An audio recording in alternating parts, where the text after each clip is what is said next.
తెలుగు సంబరాల తీయదనం అలనాటి రుచుల సరికొత్త రూపం పరంపర స్వీట్స్. నమస్తే, నేను Keshav. Welcome to Suman TV. Tirupati గోశాల చుట్టూ రాజకీయం ముదురుతోంది. ఆంధ్రప్రదేశ్లో అధికార కూటమి విపక్షాల మధ్య రోజు రోజుకి రాద్ధాంతం ముదిరి రోడ్డును పడినటువంటి పరిస్థితి. విపక్ష నాయకులని గోశాల సందర్శించడానికి సవాల్ విసిరారు టీడీపీ ఎమ్మెల్యేలు. అలానే గోశాల సందర్శించడానికి మంది మార్బలంతో వెళ్లే ప్రయత్నం చేశారు వైసీపీ నాయకులు. అసలు గోశాలలో ఏం జరుగుతుంది? ఆరోపణలు ప్రత్యారోపణల మాట పక్కనుంచితే నిజంగా గోశాలలో దేవుడి మీద భక్తితో ఇచ్చినటువంటి ఆవులకి అన్యాయం జరుగుతుందా? విశ్లేషించేటువంటి ప్రయత్నం చేద్దాం. మనతో పాటు అనలిస్ట్ చంద్ర శ్రీనివాస్ గారు. నమస్కారం.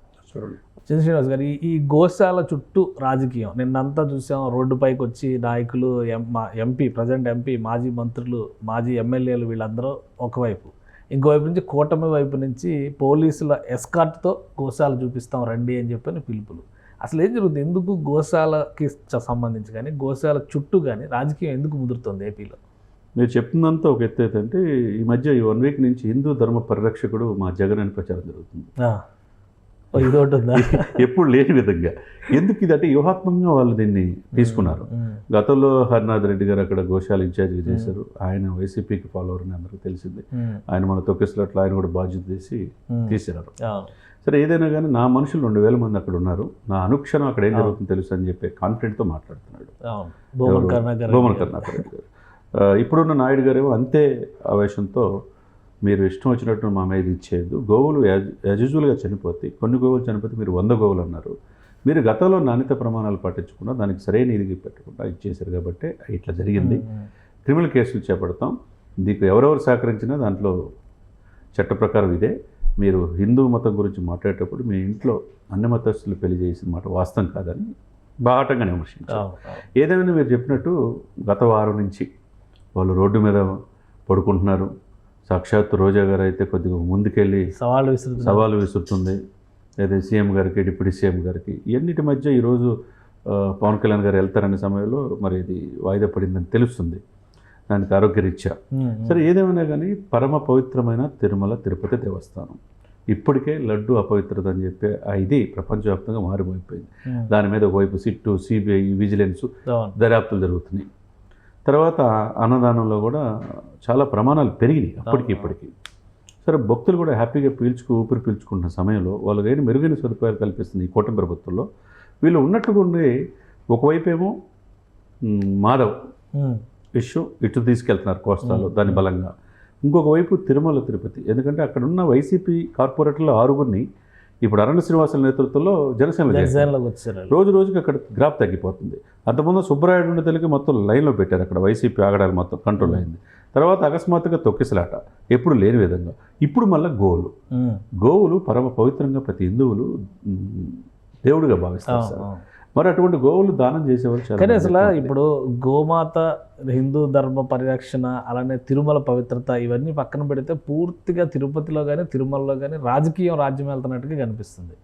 ఎందుకు ప్రభుత్వం అదుపు చేయడంలో విఫలమవుతుందా, లేదంటే వ్యూహాత్మకంగా విపక్షం ఈ విషయంలో ఎడ్జ్ తీసుకునేటువంటి ప్రయత్నం? ఇప్పుడు గోశాల చుట్టూ జరుగుతున్న రాజకీయం అంతా అదే. ఎందుకంటే ఇంకో విషయం కూడా చెప్తున్నారు, విజిలెన్స్ ఎంక్వైరీ ఏదో జరుగుతుంది, దాన్ని సైడ్ ట్రాక్ చేయడం కోసమే ఈ డ్రామా చేస్తున్నారు విపక్ష నేతలు అని చెప్పని అంటున్నారు. అసలు ఏం జరుగుతుంది? మరి అది కూడా కావచ్చండి. ఇక్కడ ఏంటంటే అంతకుముందు ధర్మారెడ్డి గారు అరాచకాలు ఏం చేసింది అందరూ తెలిసిన విషయం. ఆయన మీద కూడా విచారణ జరుగుతుంది.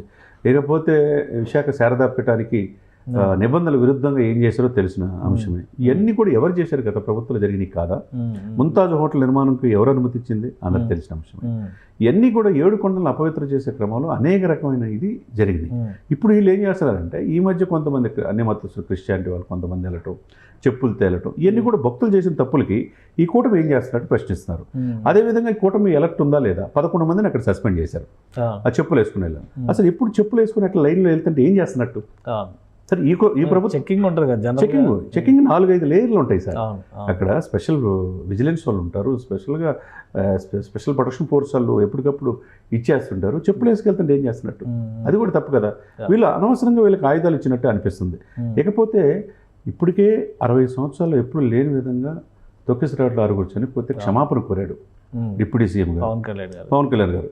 ఇంత ఇది జరుగుతున్న ఈ సమయంలో మళ్ళీ ఇప్పుడు గోవులు చనిపోతున్నాయని చెప్పంటే దీన్ని రాజకీయం చేయడం వెనక ఏంటి ఆంతర్యం అనేది ప్రభుత్వం ఎందుకు అంటే విజిలెన్స్ ఎంక్వైరీలో ఏమన్నా భయంకరమైన నిజాలు లేదా గతంలో జరిగినటువంటి తప్పిదాలు వెలుగు చూసేటువంటి అవకాశం ఉందా? ఏవో కొన్ని గోశాలల్లో గోవులు లేకపోయినా కానీ దాణా ఉన్నట్టుగా కోసం పెద్ద ఎత్తున లెక్కలు చూపించారని, కోట్ల రూపాయలు చేశారని రిలీజ్ చేశారని అంటున్నారు. అట్లాంటివి ఏమైనా ఉన్నాయా? సరే, ఇక్కడ విజిలెన్స్ వాళ్ళు చెప్పింది ఇది ఓన్లీ ప్రచారం చేస్తున్నారు, 100 వాళ్ళు చనిపోలేదు అంటున్నారు, 16 మాత్రమే చనిపోయినాయి అంటున్నారు. అదే క్రమంలో వీళ్ళు గతంలో దానికి దానాలు ఇచ్చే సమయంలో కూడా నాణ్యత ప్రమాణాలు ఒప్పించుకొని చేయబట్టి అనేది చనిపోయి వీళ్ళు కారణం అంటున్నారు. అసలు గోశాలను విచారణ చేసేసి అసలు ఏం జరిగిందో తెలియజేయాల్సిన బాధ్యత ఈ ప్రభుత్వాన్ని ఉంటుంది. గతంలో హరినాథ్ రెడ్డి కావచ్చు, ఇంకొక రెడ్డి గారు కావచ్చు, ఎవరు సహకరించినా దోషులే.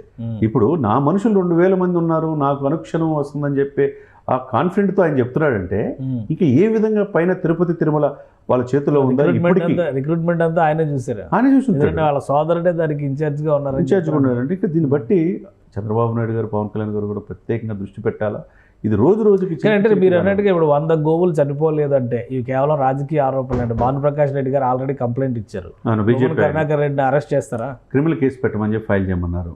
మరి అరెస్ట్ చేస్తారనేది కూడా చూడాలా. ఆ అరెస్ట్ చేయడానికి సంబంధించిన ఎవిడెన్స్ వీళ్ళ దగ్గర ఉంటే అరెస్ట్ చేయొచ్చు, వాళ్ళ విధులు ఆటంకం కలిగి. ఏదైనా కానీ తిరుమల తిరుపతి రాజకీయాలు మాట్లాడడం రాజకీయాల వేదిక కాకూడదు సార్. ప్రతిదానికి వీళ్ళు హిందూ ధర్మం అంటే వాళ్ళు హిందూ ధర్మాన్ని కౌంటర్ చేసే ప్రయత్నం చేస్తారు. ఒకవైపు ఏంటంటే ఆయన ఎప్పుడు లేని విధంగా డిక్లరేషన్ మీద ఆయన జగన్మోహన్ రెడ్డి గారి సంతకం పెట్టకపోవటం ఒకటి, ప్రతి సంవత్సరం పట్టు వస్త్రాలు సమర్పించాల్సింది భారతి గారు వీళ్ళు ఎలాగపోవటం 2, 3 ఇక్కడే ఇంట్లోనే తాడేపల్లి ప్యాలెస్లో సెట్ వేసుకొని చేసుకోవటం. ఇవన్నీ ఏంటంటే హిందువుల్లో రోజు రోజుకి క్రమేపీల గ్రాఫ్ తగ్గుతుందనే భావనతో హిందూ పరిరక్షకుడే మా జగన్ గారు అని చెప్పి ప్రచారం చేస్తున్నారు. అది ఏ విధంగా? నువ్వు క్రిస్టియానిటీ తీసుకొని డిక్లరేషన్ మీద కూడా సంతకం పెట్టలేని వాడివి, నువ్వు వెళ్ళలేని వాడివి, హిందూ ధర్మ పరిరక్షకుడిగా ఎలా అవుతావు? అంతే కదండి. ఇది మధ్య డైవర్షన్ పాలిటిక్స్గా తిరుమల తిరుపతి కేంద్రంగా నడుస్తుంది. దీన్ని ఆదిలోని తుంచేయకపోతే, దీన్ని పెద్దదైతే ప్రపంచవ్యాప్తంగా హిందువుల మనోభావాలు దెబ్బతినే అవకాశం ఉంది. కాబట్టి యూరోప్ వెళ్ళిన చంద్రబాబు నాయుడు గారు, పవన్ కళ్యాణ్ గారు ఎక్కడున్నా ఇమ్మీడియట్గా ఇక్కడ తిరుపతి తిరుమలని పవిత్రతను కాపాడాల్సిన బాధ్యత వీళ్ళ మీద ఉన్నది. దీన్ని పెద్ద చేసేవాళ్ళు ఉంటే, దీని వెనక కుట్ర ఎవరున్నారంటే నిర్దాక్షిణంగా కేసు ఫైల్ చేసి ఆధారాలు ఉంటే లోపలేయాల్సిందే. అందుకే రోజు రోజుకి పెద్ద చేస్తుంటే ఒక రకమైన హిందువుల్లో అభద్రతా భావం అనేది ఎక్కువ అవకాశం ఉంటుంది. రైట్. థ్యాంక్ యూ చంద్రశ్రీనివాస్ గారు. ఇది తిరుమల చుట్టూ రాజకీయం చేసేటువంటి ప్రయత్నం విపక్షం చేస్తుంది. కట్టడి చేయడంలో కానీ లేదా ప్రభుత్వ వర్గాలకు అనుకూలంగా వ్యవహరించడంలో కానీ ఉద్యోగులు ముఖ్యంగా అవతలి పక్షం వైపు నిలబడుతున్న సంకేతాలు కనిపిస్తున్నాయి. గోశాల చుట్టూ ప్రస్తుతం నడుస్తున్న రాజకీయం ఇక ఒక మోతాదు మించితే కనుక అందరి మనోభావాల్ని గాయపరిచే సందర్భంగా మారే అవకాశం ఉందని చంద్రశ్రీనివాస్ గారు విశ్లేషిస్తున్నారు. ఆధారాలు ఉంటే తక్షణం అరెస్ట్ చేయాల్సిన దిశగా అడుగులు పడాలని ఆయన సూచిస్తున్నారు. ఇది special discussion. Keep watching. Suman టీవీలో మీ పర్సనల్ అండ్ బిజినెస్ ప్రమోషన్స్ కోసం కింది నెంబర్కి కాంటాక్ట్ చేయండి.